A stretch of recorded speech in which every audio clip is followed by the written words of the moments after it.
Hi guys, welcome to my channel and in this video हम लोग discuss करने वाले हैं total hip replacement as an THR। So THR क्या है, क्यों किया जाता है, what are the types of THR and physiotherapy management after THR, सब कुछ इस वीडियो में कवर्ड होगा। सो let's get started. So let's begin with the basics. Now what is THR? Total hip replacement एक सर्जिकल प्रोसीजर है जहाँ पे हम हिप जॉइंट के डैमेज आर्टिकुलर सर्फेसिस को रिमूव करते हैं एंड रिप्लेस कर देते हैं उसे प्रोस्थेटिक कंपोनेंट्स के साथ। अब ये प्रोस्थेटिक कंपोनेंट्स आर्टिफिशियल पार्ट्स होते हैं जो ओरिजिनल हिप जॉइंट का फंक्शन करते हैं। तो THR उन पेशेंट्स में किया जाता है जिन पेशेंट्स का हिप जॉइंट किसी पैथोलॉजी की वजह से कम्प्लीटली डीजेनरेट हो चुका हो एंड उन्हें अपने ADL जैसे कि walking, stair climbing, sit to stand, इन सब चीज़ों में परेशानी आ रही हो। So now let's discuss the indications of THR। Indications का मतलब है कि THR किस केस में, किस सिनेरियो में परफॉर्म किया जाता है। इंडिकेशंस इंक्लूड अर्थराइटिस जैसे कि ऑस्टियोआर्थराइटिस जो एक डीजेनरेटिव कंडीशन है, रूमेटॉइड अर्थराइटिस जो एक ऑटोइम्यून कंडीशन है, ankylosing spondylitis, avascular necrosis of the femoral head, या फिर कोई पोस्ट ट्रॉमेटिक केस जिसमें हिप जॉइंट का डिसलोकेशन हो गया है, या फिर tumours affecting the hip joint. Now coming to the contra indications of THR। Contra indication का मतलब है किस केस में THR बिल्कुल भी परफॉर्म नहीं होगा। Contra indications include active infection. अगर पेशेंट को कोई एक्टिव इन्फेक्शन रहता है तो हम कभी भी कोई भी सर्जिकल प्रोसीजर जो है कंडक्ट नहीं करते, एंड कोई अनकंट्रोल्ड सिस्टेमिक इलनेस है उस केस में भी हम लोग कोई भी सर्जिकल प्रोसीजर नहीं कंडक्ट करते हैं। सो now let's discuss the types of THR। So THR दो टाइप का होता है, सीमेंटेड एंड अनसीमेंटेड। तो सबसे पहले हम लोग डिस्कस करेंगे सीमेंटेड टोटल हिप रिप्लेसमेंट। तो सीमेंटेड THR में जो प्रोस्थेटिक कंपोनेंट्स होते हैं उनको फिक्स किया जाता है एक बोन सीमेंट यूज़ करके। इस बोन सीमेंट का नाम है PMMA, पॉलीमिथाइल मेथा एक्रिलेट, एंड ये मोस्टली एल्डरली पेशेंट्स में किया जाता है जिनकी बोन क्वालिटी बहुत ज़्यादा पुअर होती है एंड जहाँ पे नेचुरल बोन ग्रोथ के चांसेस बहुत कम होते हैं। Then the surgeon goes for cemented THR mostly in osteoporotic patients. So osteoporotic patients की बोन्स बहुत ज़्यादा थिन, पोरस और वीक होती हैं एंड वो अनसीमेंटेड इम्प्लांट को नहीं सपोर्ट कर पाएंगी, which is why the surgeon goes for cemented THR। So now let's discuss uncemented THR। So uncemented THR में जो प्रोस्थेटिक कंपोनेंट्स यूज़ होते हैं उस पर एक पोरस सरफेस प्रेजेंट रहता है एंड बोन जो है वो इस पोरस सरफेस के आसपास और ऊपर ग्रो करता है। इस प्रोसेस को हम बोलते हैं ऑसियो इंटीग्रेशन। एंड अनसीमेंटेड THR उन्हीं पेशेंट्स में किया जाता है जिनकी बोन मिनरल डेंसिटी अच्छी है, बोन की क्वालिटी अच्छी है एंड वहाँ पे बोन ग्रोथ के चांसेस हैं। तो सीमेंटेड और अनसीमेंटेड THR में मेजर फ़र्क ये है कि सीमेंटेड THR में हम एक बोन सीमेंट का यूज़ करते हैं जो बहुत क्विकली ड्राई ऑफ करता है, जिसकी वजह से इंस्टेंट स्टेबिलिटी प्रोवाइड करता है। तो सीमेंटेड THR में हम पोस्ट ऑपरेशन 1 से 2 दिन बाद ही पेशेंट को फुल वेट बेयरिंग करवा सकते हैं। एंड अनसीमेंटेड THR के केस में क्योंकि हम वहाँ पे बोन ग्रोथ अलाउ कर रहे हैं तो ये एक रिलेटिवली टाइम टेकिंग प्रोसेस है एंड रिकवरी थोड़ी स्लो होती है।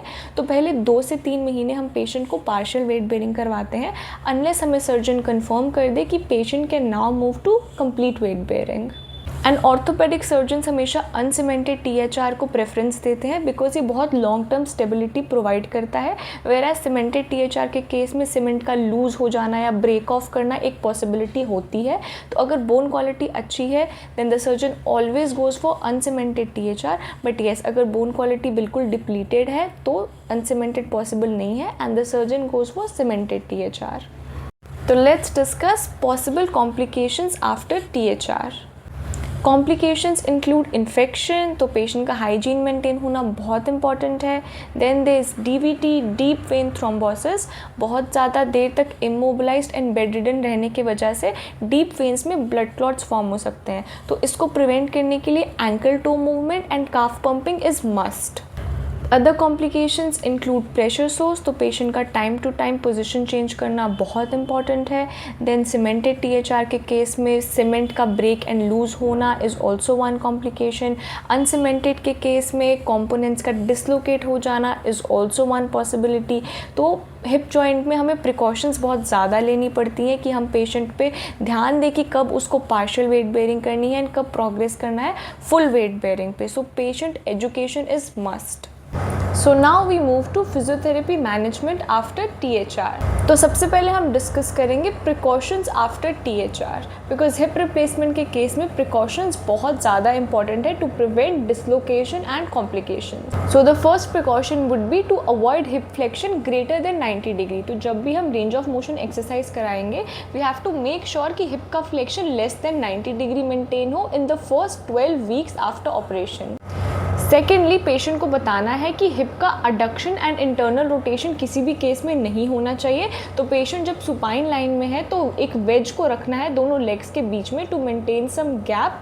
सो adduction and internal rotation of the hip should be completely avoided. Then patient को बताना है कि किसी भी केस में ज़मीन पर नहीं बैठना है, क्रॉस सिटिंग नहीं करनी है एंड पार्शियल वेट बेयरिंग करनी है। अफेक्टेड साइड पे पूरा वजन नहीं देना है। फुल वेट बेयरिंग पे सिर्फ तभी प्रोग्रेस करेंगे when the surgeon confirms that the patient is ready for complete weight bearing. तो अब डिस्कस करते हैं physiotherapy rehabilitation immediately after operation, मतलब कि फर्स्ट डे से लेके सेकेंड वीक तक हम क्या इंटरवेंशंस करवाएंगे। So intervention includes ankle pumps, ankle का मूवमेंट होना चाहिए एंड काफ पंपिंग बतानी है पेशेंट के अटेंडेंट को ताकि डीप वेन थ्रोम्बोसिस प्रिवेंट हो सके। Then we go for quadriceps isometrics, जिसमें एक टॉवल को रोल करके पेशेंट के नी के नीचे रखना है एंड पेशेंट को बोलना है इस टॉवल को नीचे प्रेस करो एंड 10 सेकेंड्स तक होल्ड करके रखो। Then we go for hamstring isometrics, इसमें रोल टॉवल को हील के नीचे रखना है एंड पेशेंट को बोलना है अपने हील से इस टॉवल को नीचे प्रेस करो and hold each contraction for 10 seconds. Then we go for gluteal contractions in which we command the patient कि अपने glutes को contract करो and hold करके रखो इस contraction को for 10 seconds. Then we go for heel slide जिसमें patient के knee and hip का flexion होगा and make sure कि hip flexion 90 डिग्री से less हो।